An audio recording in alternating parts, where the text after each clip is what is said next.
Assalamualaikum warahmatullahi wabarakatuh. Mana kameranya? Jadi teman-teman, di Ambon itu kalau cara mau nembak cewek itu unik banget. Kenapa? Jadi ada cowok itu tanya ose. tanya itu berarti suka loh teman-teman. Maksudnya kayak. Tapi kalau di Ambon tuh bukan ngantar jujuran tuh seserahan teman-teman. Kalau di Ambon tuh bilangnya kasih harta. Assalamualaikum warahmatullahi wabarakatuh. Hi everyone, welcome back to my YouTube channel. Oke, untuk kali ini, untuk video Umi Bizar kali ini kita akan belajar bahasa Ambon part 2 ya. Jadi belajar bahasa Ambon part 2, tapi di part 2 ini beda sama part 1 yang kemarin ya. Di part 2 ini Umi Bizar sama Bunda Sudiati Lina mau membahas atau mau menjelaskan kepada teman-teman semua tentang bahasa Ambon yang sama dengan bahasa asing atau bahasa Inggris. Karena bahasa Ambon itu punya beberapa kosakata yang sama dengan bahasa Inggris.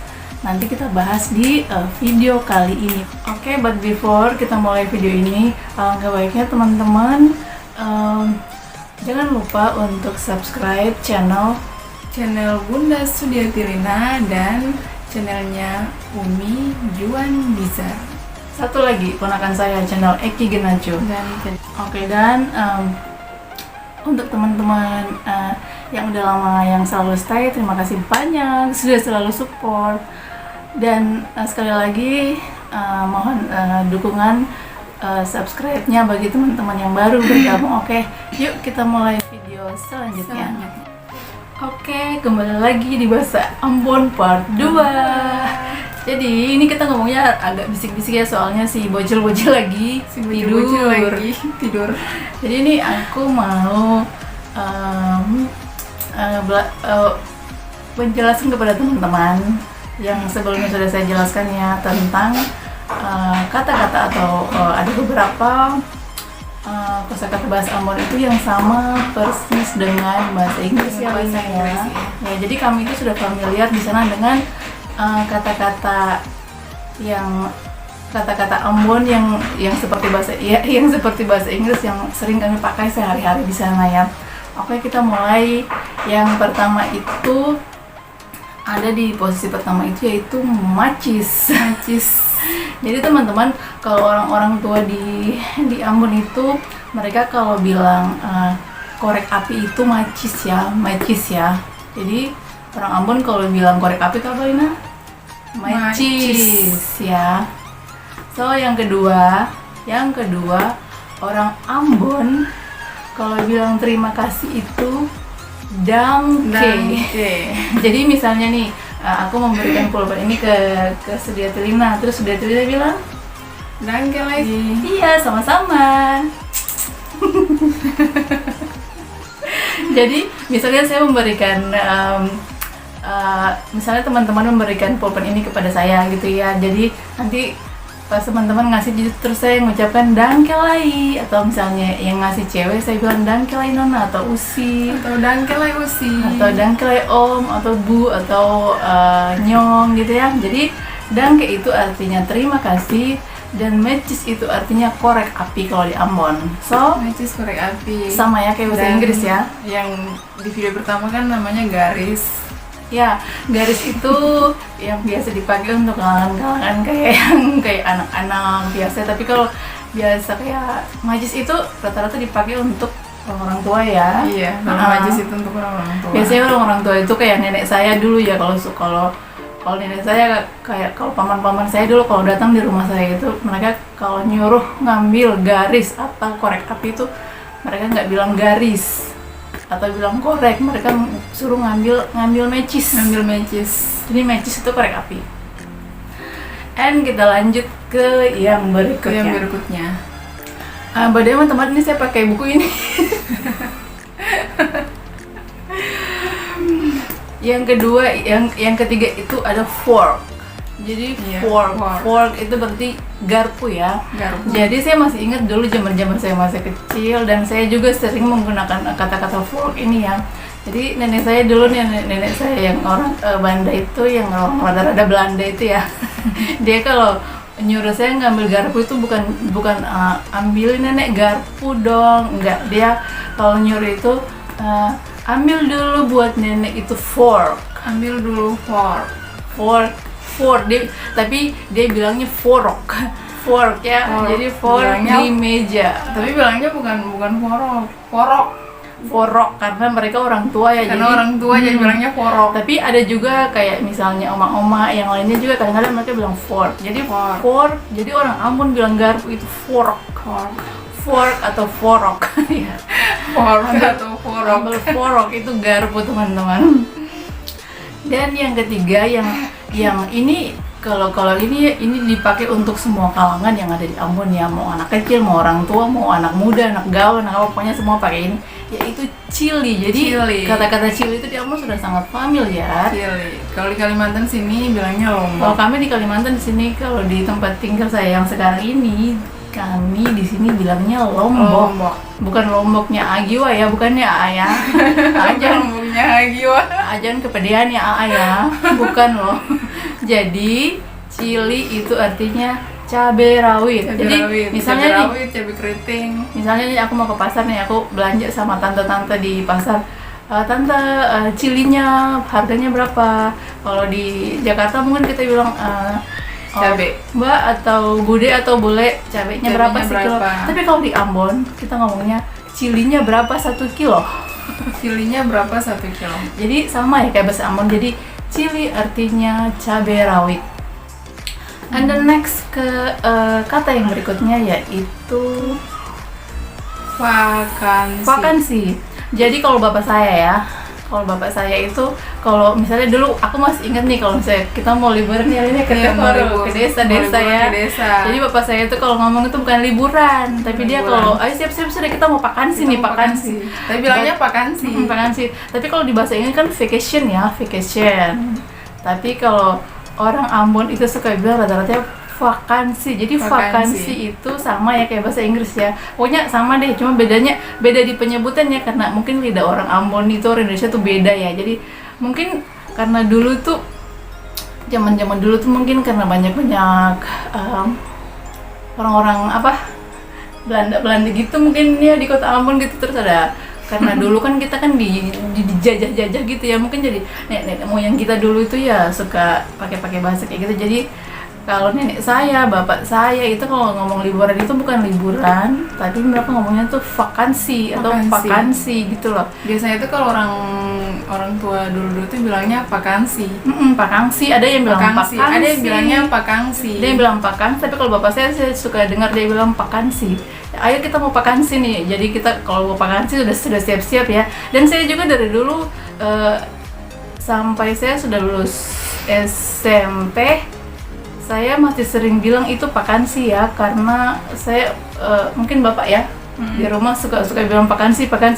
Misalnya dia ngomong sama saya, adik, dia kalau panggil saya tuh adik Nona, saya sekolah, mau saya nggak sekolah, terus aku bilang enggak, soalnya lagi vakansi, lagi libur sekolah gitu. Lagi libur sekolah. Nah, so vakansi atau vakansi sama ya kayak bahasa Inggris. Jadi orang Ambon bilang vakansi. Kalau orang tua dulu bilangnya vakansi. iya, because orang tua dulu lidahnya itu suka kesel ya. But kalau kita anak-anak muda zaman sekarang tuh, but aku sudah ibu-ibu ya kita ngomongnya itu ya aku kan umi gaul.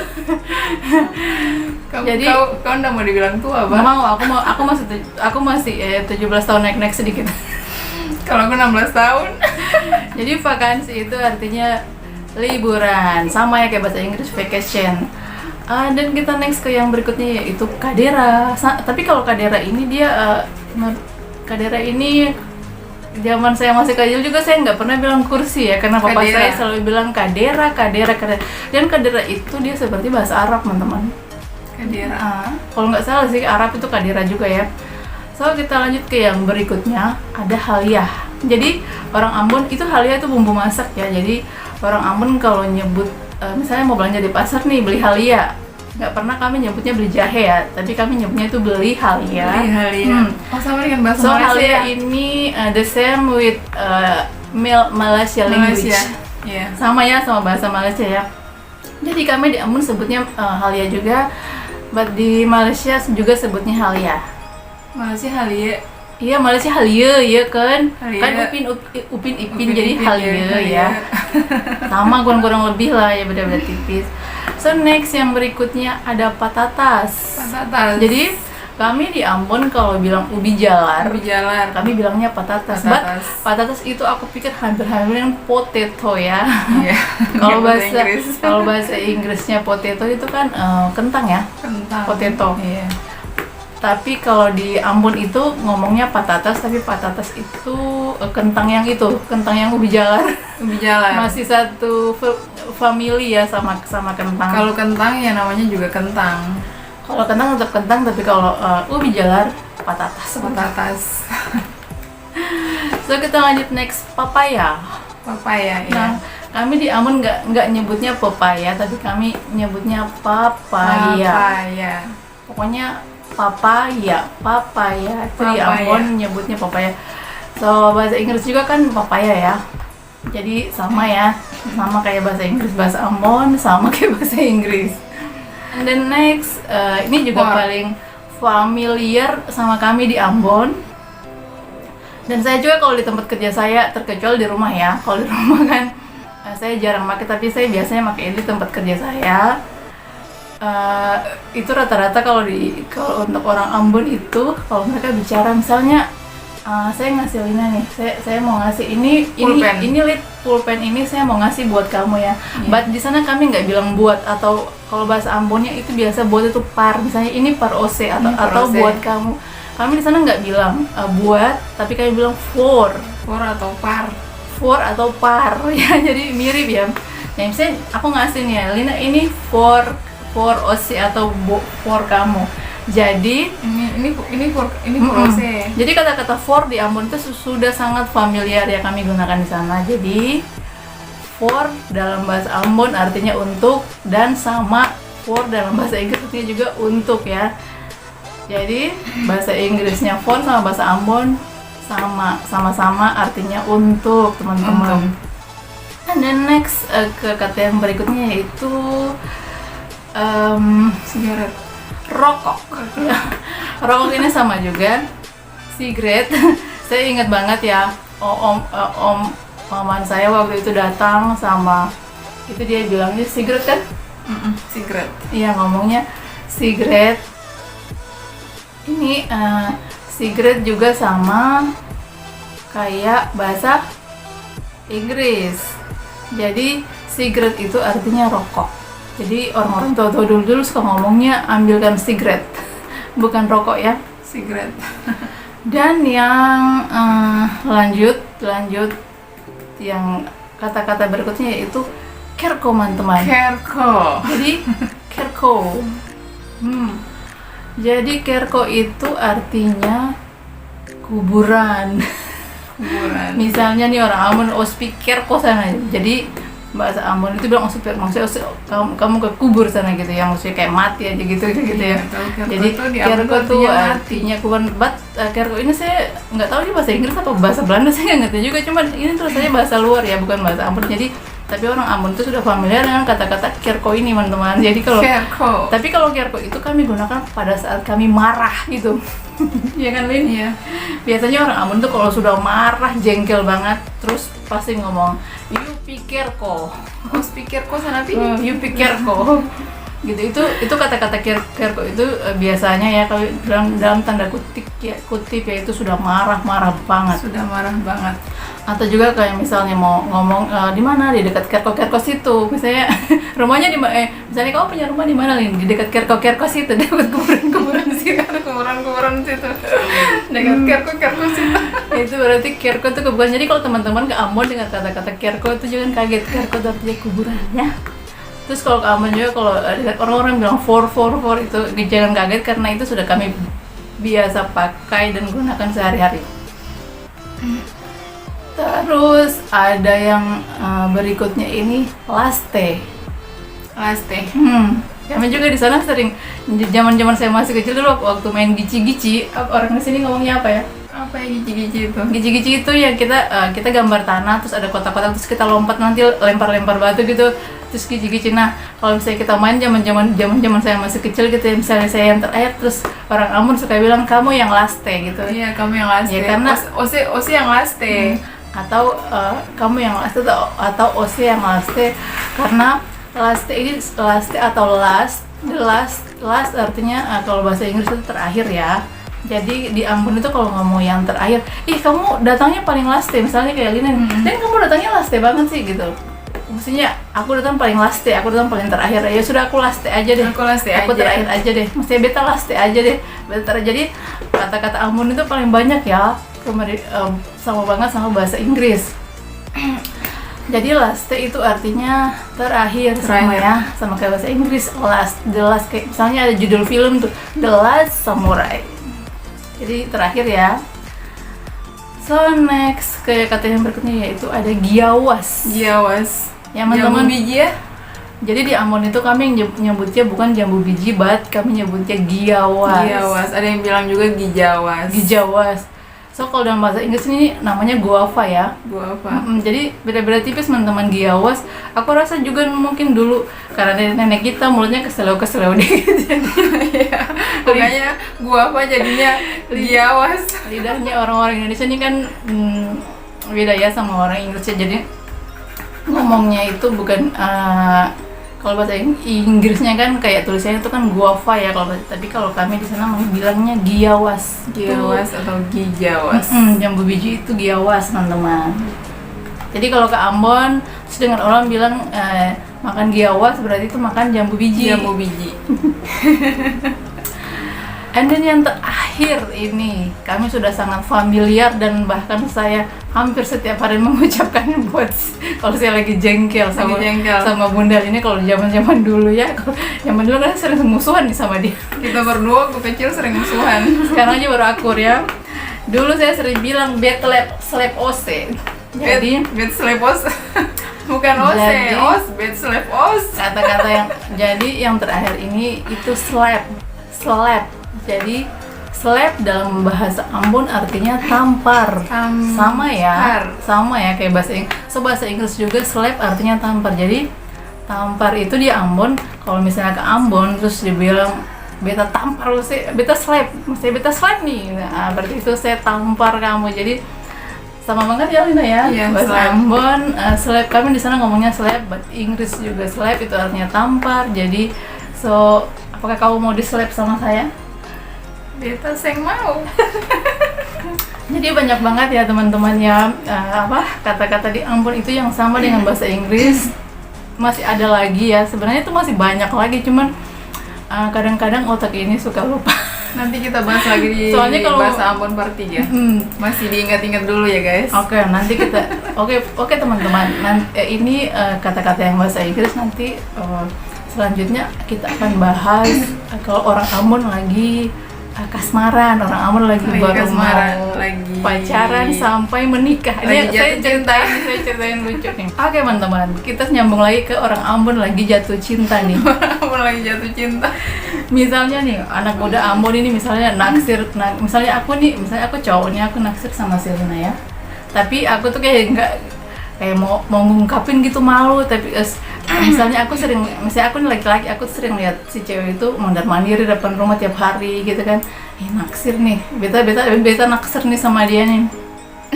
So, saya nggak berani menyampaikan perasaan saya misalnya ke cewek ini ya. Jadi malu. Jadi saya menggunakan, di Ambon bilang itu jembatan. Maksudnya perantara. Pakai jembatan. Jadi bahasa Ambonnya itu jambatan. Jambatan Bahasa Indonesia itu jembatan, bahasa Ambonnya itu jambatan. Jadi teman-teman, di Ambon itu kalau cara mau nembak cewek itu unik banget. Kenapa saya bilang unik? Kalau mungkin di daerah Jawa, daerah bagian kalau Jawa dan lainnya, itu mungkin mereka bilang cewek, kamu mau nggak menerima cinta saya, atau kamu mau nggak sama saya? But di Ambon no. Di Ambon itu sangat unik ya, sangat unik. Di Ambon tuh ngomongnya begini, misalnya saya jembatan ya, terus saya nyamperin ke Lina, saya bilang gini, Lina, ada cowok sana lo ada cowok sana lo suka sama kamu apa tapi kalau di daerah Jawa mungkin bilangnya ada cowok suka sama kamu. Di Ambon ngomongnya kayak gini.